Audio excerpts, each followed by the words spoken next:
Madam finally তো আপনার স্বামীর সাথে ডিভোর্সটা করাই দিলাম আমি। আপনি তো আপনার স্বামীর কাছ থেকে পুরো 5 লাখ টাকা পাবেন, 5 লাখ। যাই হোক ম্যাডাম, এবং কি প্রতি মাসে সে আপনাকে 12,000 টাকা করে দিবে। আমি তো একটা কথা ভুলেই গেছিলাম, আপনাদের যে একটা মেয়ে আছে না, ও তো আপনার দায়িত্বে থাকবে। ওকে তো আপনার হাজবেন্ড নিতেই পারবে না কখনো। আপনার যদি আর কিছু প্রয়োজন হয় ওটা আমাকে বলবেন, আমি আপনার স্বামীর জীবনটা উলট পালট করে দিব।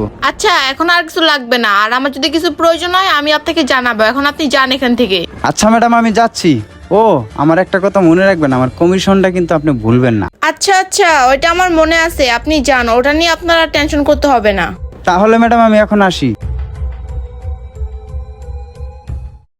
বাইরে থাকতে আর ভালো লাগতেছে না। কি ব্যাপার, এটা কে? এরকম কিছু হবে কখনো ভাবিনি। আরে, এটা নয়ন না? ও এখানে কি করে? যাই দেখি তো, ওর সামনে যা জিজ্ঞাসা করি। হাই নয়ন। হাই মনি, বসো। ফাইনালি আমাদের ডিভোর্সটা হয়ে গেল। হ্যাঁ, তুমি ঠিকই বলছো।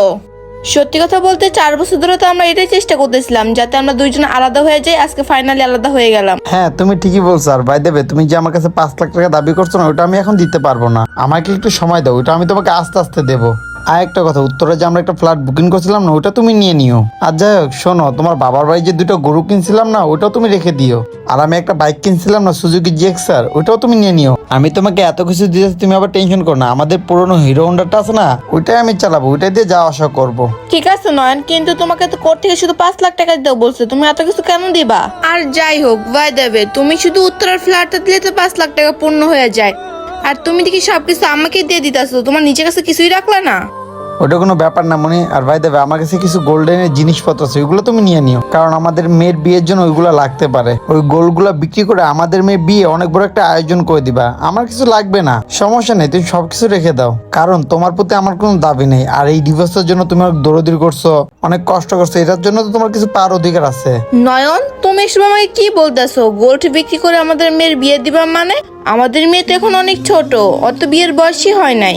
আর সত্যি কথা বলতে ওর তো বিয়ের বয়সই হয় নাই। ওর যখন বিয়ের বয়স হবে তখন তুমি এসে ওর বিয়ে দিবে, কারণ তুমি ওর বাবা হও। অতদিন মনে হয় আমার বেঁচে থাকা হবে না মনি। কি?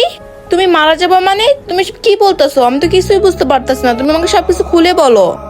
সত্য কথা বলতে মনি, আমি ক্যান্সারে আক্রান্ত। আমি আর বেশি দিন বাঁচবো না, ডাক্তার আমাকে বলে দিয়েছে। কি? ক্যান্সার? নয়ন, তুমি এসব আমাকে আগে বলো নাই কেন? আর বাই দ্য ওয়ে, কিন্তু নয়ন, এই বিষয়টা আর অনেক আগে বলা উচিত ছিল। এখন কেন বলতেছো তুমি? আমি তোমাকে ডিভোর্স দিতাম না, কারণ তুমি অনেক বড় একটা রোগে আক্রান্ত আছো।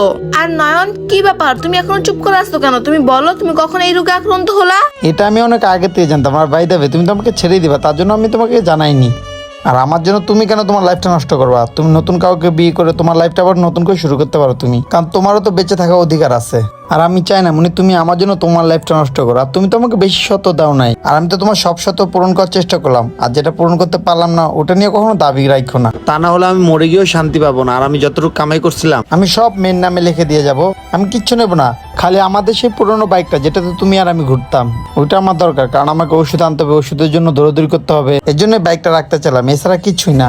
আর নয়ন, এইসব বিষয় তুমি আমাকে আগে বলতা, আমি তোমার ওয়াইফ ছিলাম। এইসব বিষয় নিয়ে আমি তোমাকে চাইনি, আমি অন্য একটা বিষয় নিয়ে তোমাকে ছেড়েছি। আর সত্যি কথা বলতে এইসব কথা শুনে আমার মন চাচ্ছে না আমি তোমাকে ডিভোর্স দিই। এইসব আমি তোমাকে কিভাবে ছেড়ে চলে যাই, তুমিই বলো। আরে মনি, হাতটা ছাড়ো, এখন তো আমাদের ডিভোর্স হয়ে গেছে। আর ভাই দেবে, আমি তো কালকে মরে যাচ্ছি না, আমি আরো কিছুদিন বাঁচবো। আর টাকা পয়সার প্রয়োজন হলে তুমি আমাকে জানাও, সমস্যা নেই। আর টাকা পয়সার যে সাবজেক্টটা, ওটা তো তোমার আমার ভিতর ডিল হয়ে গেছে।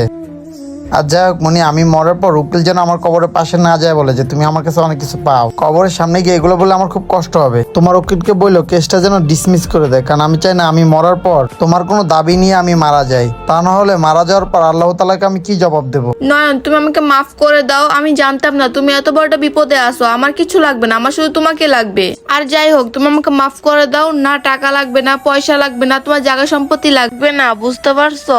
যতদিন বেঁচে আসো শুধু আমার হয়ে বেঁচে থাকো। মনি, হাতটা ছাড়ো, এখন আমাদের ডিভোর্স হয়ে গেছে।